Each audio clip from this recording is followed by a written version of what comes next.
History remembers kings and queens through portraits, statues, and polished stories. But sometimes, history leaves behind a ghost. A name half erased, a life half remembered, a figure who should not exist, yet refuses to disappear. Princess Tarakanova was one such ghost. Her story does not begin with a crown, but with a rumor. A whisper wrapped in silk. A rumor that drifted from one kingdom to the next, growing louder with every retelling. Europe had never seen a woman like her. She appeared out of nowhere, no royal introduction, no noble lineage presented, no known parents, yet she carried herself like someone born to command nations. Some said she was the secret daughter of Empress Elizabeth of Russia. Others claimed she was the abandoned child of a royal affair. A few believed she had been hidden deliberately to protect her from palace conspiracies. But one fact was undeniable. When Tarakanova entered a room, everyone felt it. It was not merely beauty, though she had that in abundance. It was presence. The kind of presence that made seasoned diplomats straighten their coats, that made jealous noblewomen fall silent, that made powerful men second-guess their loyalties. She spoke French like an aristocrat, Italian like a native, Russian with a softness that hinted at secrets buried deep. She moved through salons and courts with a grace that could not be taught. And everywhere she went, she gathered followers, wealthy patrons, passionate supporters, men willing to stake their reputations on her identity. Her story changed depending on who asked. Sometimes she said she was the Princess Elizabeth II of Russia. Sometimes the rightful Romanov heir. Sometimes the lost daughter of Empress Elizabeth, hidden away to protect the throne from enemies. But no matter the version, she always ended with the same line. I was born to rule. And strangely, people believed her. In Venice, crowds gathered outside her residence just to see her step into a carriage. In Florence, nobles sent her gifts of jewels and silks. In Paris, gossip columns described her as the most enchanting mystery in Europe. But with every admirer she gained, a shadow grew behind her. Because far away in the cold palaces of St. Petersburg, Catherine the Great listened. And Catherine was not amused. For Catherine had not taken the throne peacefully, she had seized it.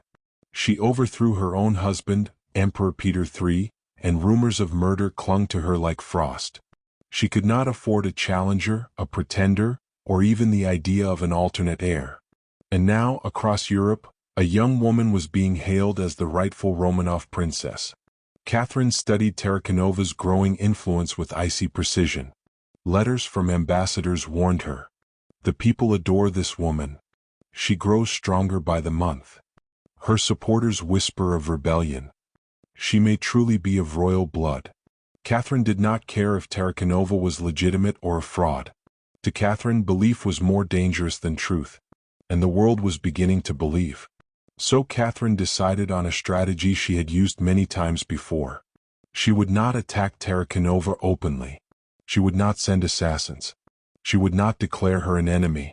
No, she would send a man. A man who could melt her defenses. A man who could make her trust him. A man who could make her walk willingly into her own destruction. His name was Count Alexei Orlov, tall, charismatic, broad-shouldered, a naval hero with deep eyes that could shift from tenderness to cruelty without warning. He was everything Tarakanova admired, and everything Catherine needed.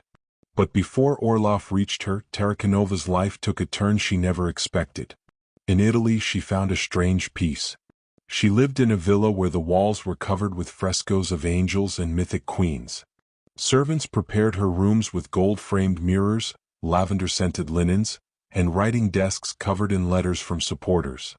She walked along the riverbanks at dusk, imagining the day she would return to Russia, no longer a wandering princess but a crowned sovereign. Yet even in those moments of calm, she sensed danger lurking nearby. She noticed strangers following her in busy piazzas. She felt eyes watching her from upper balconies.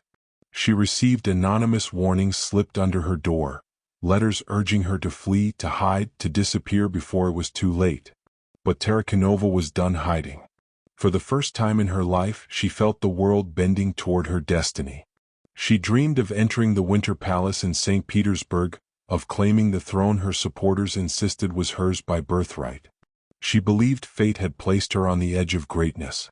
She did not know that fate had placed her on the edge of a trap. And then he arrived.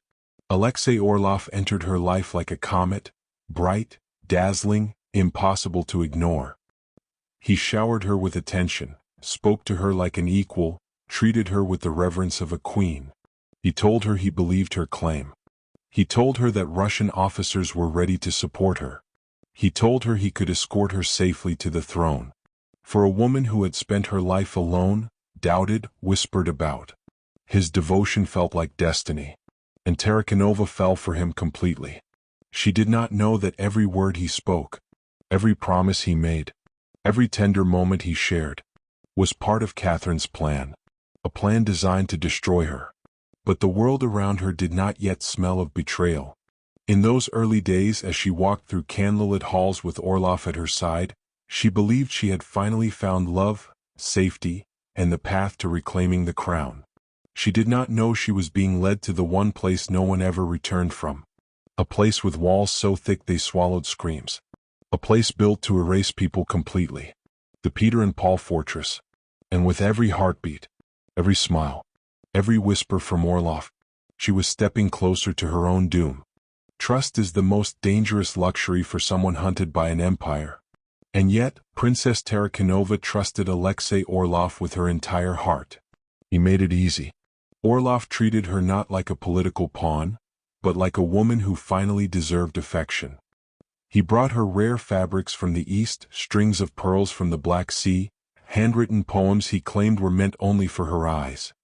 He walked with her under the soft Italian sun, whispering dreams of Russia, her Russia, reborn under her rightful rule. He spoke of officers who waited eagerly for her return, of nobles who prayed for her to rise, of a nation suffering under Catherine, yearning for their true empress. To anyone else, his devotion would have seemed suspicious. But Tarakanova had lived her entire life searching for someone who did not doubt her existence. And now here he was. At night, she would write letters to her supporters, her handwriting steady and confident, telling them that soon, very soon, she would return home. She imagined standing on the balcony of the Winter Palace, snow falling gently around her, the cheers of the people rising from the square below. She believed Orlov had been sent by destiny. But in truth, he had been sent by Catherine. The Empress had crafted this plan with terrifying precision. She knew Tarakanova would never approach Russia willingly. She knew soldiers alone could not capture her. She knew that force would create a martyr, not a warning. So she chose seduction. A softer knife. A quieter death. And Orlov obeyed. But betrayal is never clean. As the days passed, a subtle tension began to crawl beneath Orlov's charm. Tarakanova noticed moments, brief, fragile moments, when his smile slipped, when his eyes turned distant, as if haunted by something he could not speak. She dismissed them as the stress of planning her return. But Orlov was wrestling with something darker. He had faced enemies in war. He had killed without hesitation. But this task, this act of destroying an unarmed woman who trusted him, was harder than any naval battle he had ever fought. Still, loyalty to Catherine outweighed guilt. And so the charade continued. One evening he invited her to a grand ship anchored in Livorno's harbor. A gift from her loyal supporters, he claimed. The ship's lanterns flickered across the water, golden and gentle. Musicians played on the deck. Servants bowed as she approached. It looked like a floating palace, a symbol of her destiny. Tarakanova stepped aboard with excitement, unaware that she was stepping into the jaws of her final chapter. The celebration began beautifully. What? Laughter. Music that drifted like warm smoke into the night air. Orlov toasted to the future Empress of Russia. She smiled, her heart swelling with hope. But then, something changed. The musicians stopped. The laughter faded. The ship's crew, previously joyful, suddenly moved with cold purpose. Tarakanova sensed it immediately. A silence had fallen over the ship, heavy and unnatural. She turned to Orlov, confused, asking what was happening. And that was the moment his expression broke. The warmth vanished. The tenderness evaporated. A mask she had never seen dropped into place. Before she could step back, Orlov nodded once, an order, and the world collapsed around her. Soldiers emerged from behind the masts, from below the deck, from the shadows she had not noticed. Rough hands grabbed her arms. Her wine glass shattered on the floor. She screamed Orlov's name, begging him to stop, to explain, to look at her, really look at her. But the man she loved stood frozen. His face was stone. His eyes were empty. The trap had closed. Her cries echoed across the harbor, but no help came. No one dared intervene against Catherine the Great. Tarakanova thrashed, fought, begged, cursed, pleaded, her voice cracking with betrayal so deep it barely sounded human. But the soldiers dragged her below deck and locked her in a dark cell. The ship lifted anchor, and the long journey to Russia began. During the voyage, she was treated as a prisoner, humiliated and stripped of her dignity. Orlov never visited her. He could not. He feared what he might see in her eyes: hatred, heartbreak, a shattered trust he would carry for the rest of his life. When the ship finally reached St. Petersburg, the winter cold hit her like a blade. Her once beautiful clothes were wrinkled and torn. Her hair hung in tangled strands. The guards led her across the icy ground toward a monstrous stone fortress rising from the Neva River. The Peter and Paul Fortress. A place not meant for punishment, but for erasure. People whispered that it swallowed souls. That its walls heard screams that never escaped. That those sent there did not die, they simply vanished from history.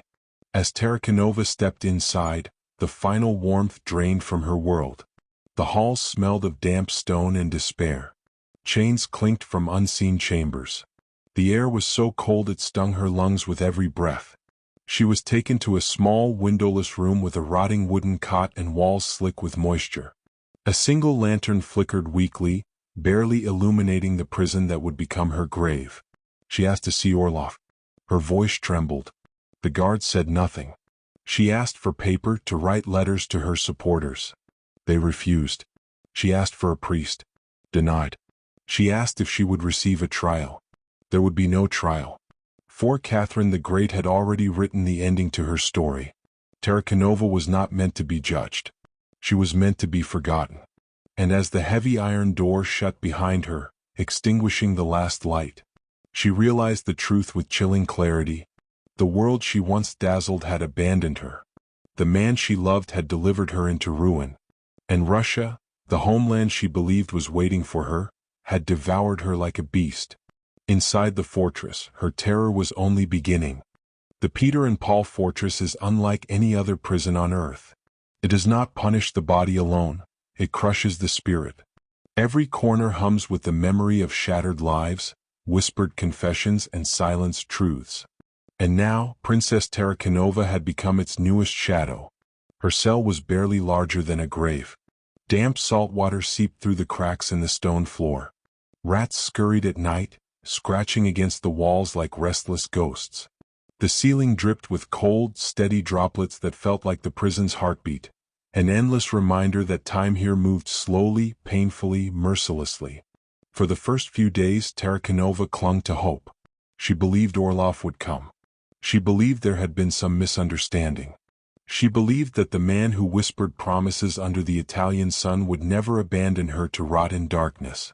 But hope is fragile in a place built to destroy it. A week passed. Then another. Then another. No letters. No visitors. No explanations. And as the days stretched into weeks, sorrow transformed into realization. And realization into rage. She shouted for the guards. Demanded justice. Demanded to see someone, anyone, with authority. But the guards avoided her eyes. They treated her not like a royal prisoner, but like a problem that needed to disappear. Outside her cell, the world continued to move, indifferent to her suffering. Winter settled over St. Petersburg with brutal force. Snow blanketed the frozen river. The fortress walls, already cold, turned into icy tombstones. Inside, Tarakanova's health deteriorated. Her luxurious gowns had been taken away, replaced by coarse prison fabric that tore at her skin. Her once radiant hair fell out in tangled clumps. Her voice, once strong and regal, became a weak whisper. But the most devastating pain was not physical. It was the crushing weight of betrayal. She replayed every moment with Orlov, every smile, every promise, every whispered vow of loyalty. And each time the truth cut deeper. He had never loved her. He had played his role perfectly. And she had walked straight into his arms, unaware that she was embracing her executioner. By January of 1775, Tarakanova could barely stand. She leaned against the damp walls, her breath shallow, her skin pale and fevered. The guards whispered that she was dying. Some felt pity. Others believed she deserved it. But no one dared help her. Catherine the Great had given the fortress strict orders. Let the pretender be handled with discretion. Let her remain unseen. Let her trouble the world no more. But fate had one last cruelty to deliver. That winter the Neva River began to rise. Melting ice, heavy storms, and strong tides caused the water to surge upward, pressing against the fortress foundations. The lower chambers flooded first, the storage rooms, the guard quarters, and then the cells, including hers. One night, Tarakanova awoke to the sound of rushing water. At first she thought it was a nightmare. But then the icy water touched her feet, shocking her fully awake. She scrambled to the far corner of the cell as the water poured in through every crack, rising inch by inch. She screamed. She pounded on the door. She begged for help. But the guards had already fled to higher ground. They knew the lower cells would flood. They knew people would drown. No one cared enough to save a forgotten prisoner. The water climbed rapidly, ankle-deep, knee-deep, waist-deep. She clung to the bars of her cell, her teeth chattering, her breath trembling.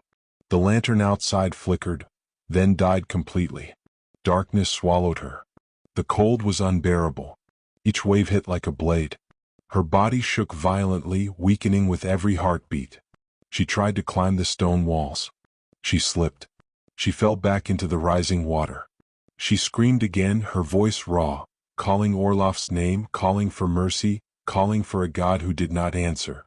The water rose to her chest, then her shoulders, then the bottom of her chin. Terrified, gasping, she pressed her face to the tiny gap between the cell bars, trying to breathe, trying to survive, trying to cling to a life that had been nothing but confusion and torment. And in that moment, the moment before the river claimed her, her entire story flashed before her eyes. The courts of Europe, the adoration of nobles, the promises of love, the dreams of ruling Russia, all the illusions that had made her believe she mattered. She disappeared beneath the freezing water. Some say she drowned. Others say the shock of cold stopped her heart before the river could. The truth has been twisted, buried, softened by historians, but one fact remains. She never left that fortress. Her body was secretly removed. Her name was erased from records.